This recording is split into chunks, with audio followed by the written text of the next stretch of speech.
శాంతి భద్రతలు అనేది ఇదివరకు అరాచకంగా ఉన్నాయి, ఇప్పుడు అద్భుతంగా ఉన్నాయి అన్నటువంటిది పదే పదే ఒక పక్కన చంద్రబాబు గారు చెప్తుంటే, ఇదివరకటి దాంట్లో చిన్న సంఘటన జరిగిన అది పార్టీ కార్యాలయాల మీద దాడి చిన్నదేం కాదు, పెద్దదే. దాన్ని అన్ని మీడియా ఎక్స్పోజ్ చేసినాయి కదా, హల్చల్ జరిగింది కదా, ఫోకస్ అయింది కదా.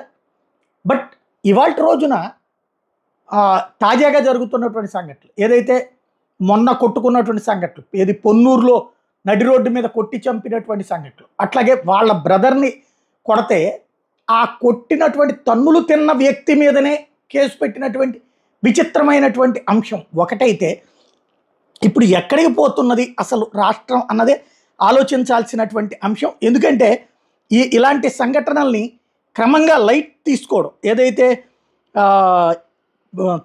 మొన్న జరిగినటువంటి అమరేందర్ ఈ నాగమల్లేశ్వర వాళ్ళ బ్రదర్కి సంబంధించినటువంటి అతని మీద జరిగినటువంటి దాడి, ఇందులో విశేషం ఏంటంటే తన్నులు తిన్న వ్యక్తి మీదన కేసులు పెట్టారు, తన్నినటువంటి వాళ్ళని వదిలేసి.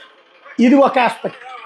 ఇదొకటి జరిగితే, ఇవాళ మరొక అంశం ఏంటంటే శ్రీకాళహస్తి దగ్గర గ్యాంగ్ వార్, ప్రభుత్వ ఆసుపత్రి ఆవరణలో కత్తులు కర్రలు ఇనపరాడ్లు తో 2 గ్రూపుల మధ్య ఘర్షణ.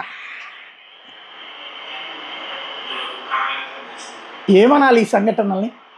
పోలీసులు చాలా పర్ఫెక్ట్గా పనిచేస్తున్నారు, శాంతి భద్రతలు పర్ఫెక్ట్గా ఉన్నాయి అని చెప్తూ ఓ పక్కన మొన్ననే అక్కడే జరిగినటువంటి మరొక ఘర్షణ చూసాం. ఎక్కడికి తీసుకెళ్తున్నాం మనం?